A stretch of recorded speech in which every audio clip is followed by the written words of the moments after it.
Assalamualaikum warahmatullahi wabarakatuh. Kami dari kelompok 11 yang beranggotakan 3 orang, yaitu saya sendiri Novita Febrianti, yang kedua Nafiatul Istiqomah, dan yang ketiga Rahmat Nur Alfiuddin. Di sini kami akan menerangkan tentang implementasi teori pemrosesan informasi dalam pembelajaran pendidikan agama Islam perspektif Robert M. Gardner. Saya sendiri akan menjelaskan tentang pengertian proses informasi. Teori ini menerangkan tentang penyimpanan, pemrosesan, dan panggilan kembali pengetahuan yang berasal dari otak. Peristiwa mental diuraikan sebagai transformasi informasi yang berasal dari input menuju output.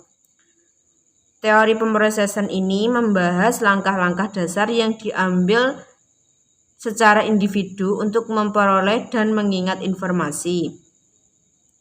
Teori ini berbeda dengan teori lainnya karena memiliki dua hal yang berbeda. Hal yang pertama yaitu pemrosesan informasi bukanlah konseptualisasi dari seorang teoritis saja, namun ada banyak macam deskripsi tentang memori jangka panjang dan menyimpan suatu informasi dalam otak. Hal yang kedua yaitu teori ini adalah teori pemrosesan informasi dalam informasi bukan tentang belajar, akan tetapi teori ini juga tidak dapat mengapresiasikan hasil belajar peserta didik. Teori pemrosesan ini dapat diartikan juga sebagai teori proses pembelajaran yang meliputi kegiatan menerima, menyimpan, dan mengungkapkan informasi yang telah diterima oleh peserta didik. Sedangkan informasi yang telah diterima oleh peserta didik sehingga informasi tersebut sangat mirip dengan daya pikir peserta didik. Teori ini juga beranggapan bahwa hanya sedikit informasi yang bisa diraih dalam memori kerja setiap waktunya.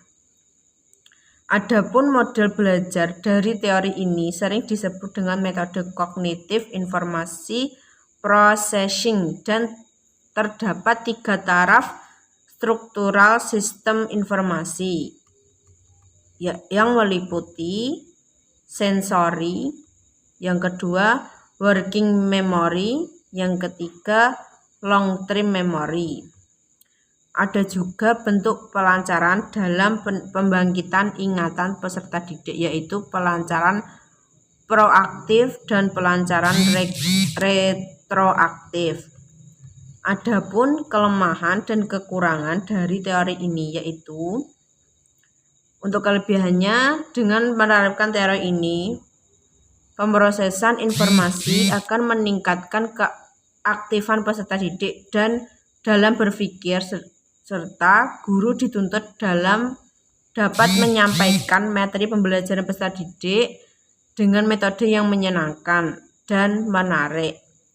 Sedangkan kekurangannya, jika seorang guru tidak bisa menyampaikan materi secara kreatif maupun menarik, maka peserta didik tidak akan dapat menerima sebuah materi yang disampaikan secara benar.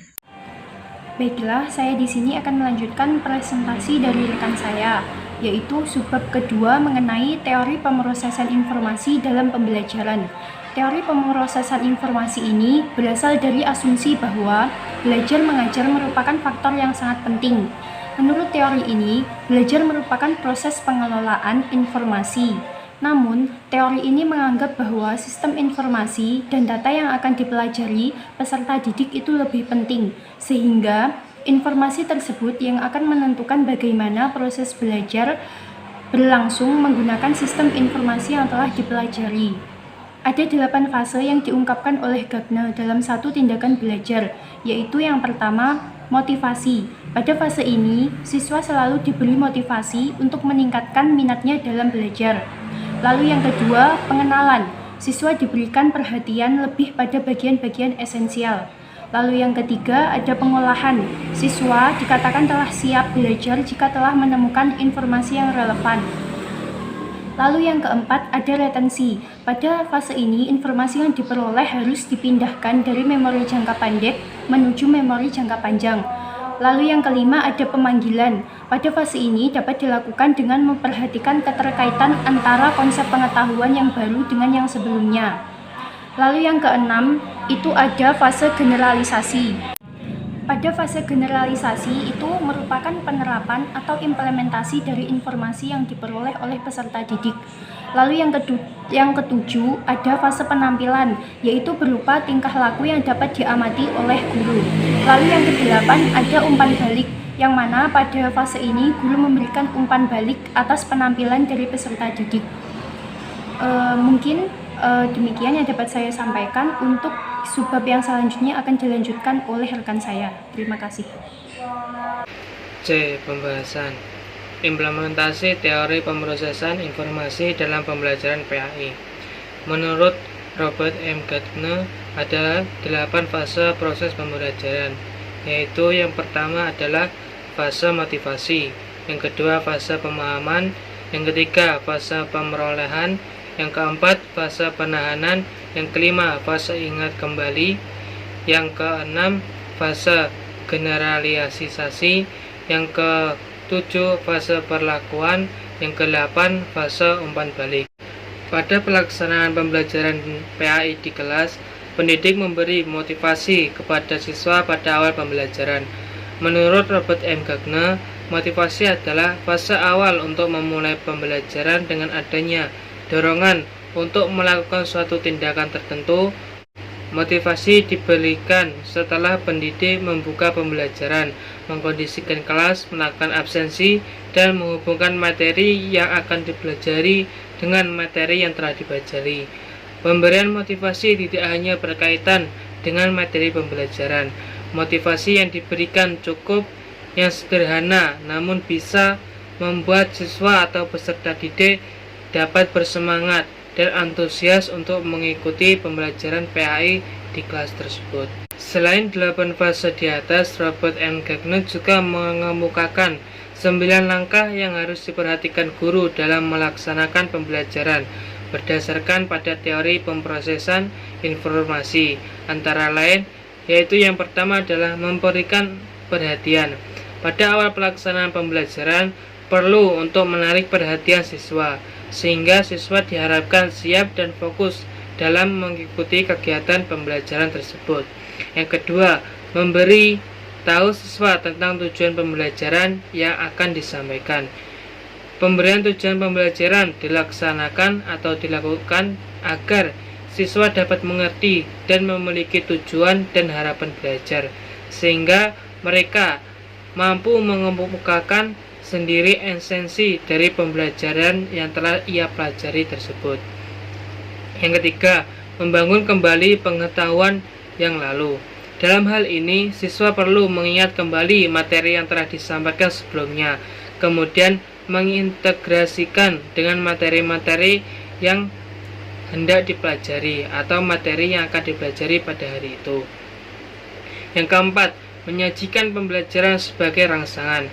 Sebagai pendidik harus bisa menjelaskan materi pembelajaran dengan menggunakan strategi dan metode yang tepat. Misalnya, guru bisa menggunakan contoh seperti disampaikan dan dikemas secara menarik, sehingga siswa dapat mudah menerima pembelajaran tersebut. Yang kelima, memberi panduan belajar. Siswa diberi arahan dan bimbingan serta pedoman selama proses pembelajaran dengan cara memberikan beberapa pertanyaan sehingga memudahkan siswa untuk mencapai tujuan belajar. Yang keenam, menampilkan kinerja. Dalam hal ini, siswa diminta untuk menjelaskan materi yang telah disampaikan kepada guru, untuk meyakinkan guru ataupun dirinya sendiri berupa tindakan untuk menampilkan kemampuan yang dimiliki oleh peserta didik tersebut. Yang ketujuh, memberikan umpan balik.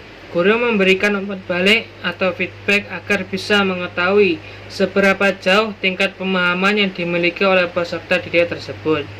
Yang ke-8, memiliki kinerja. Guru perlu membuat suatu alat penilaian yang konsisten agar dapat mengukur tingkat pencapaian belajar siswa, karena salah satu bagian dari peristiwa pembelajaran adalah menilai kemampuan siswa. Yang terakhir, meningkatkan retensi atau ingatan dan transfer pengetahuan. Guru perlu memberikan latihan kepada siswa untuk memberdayakan pengetahuan yang didapat oleh siswa kapanpun waktunya. Sekian dari kelompok kami, kurang lebihnya kami mohon maaf. Wassalamualaikum warahmatullahi wabarakatuh.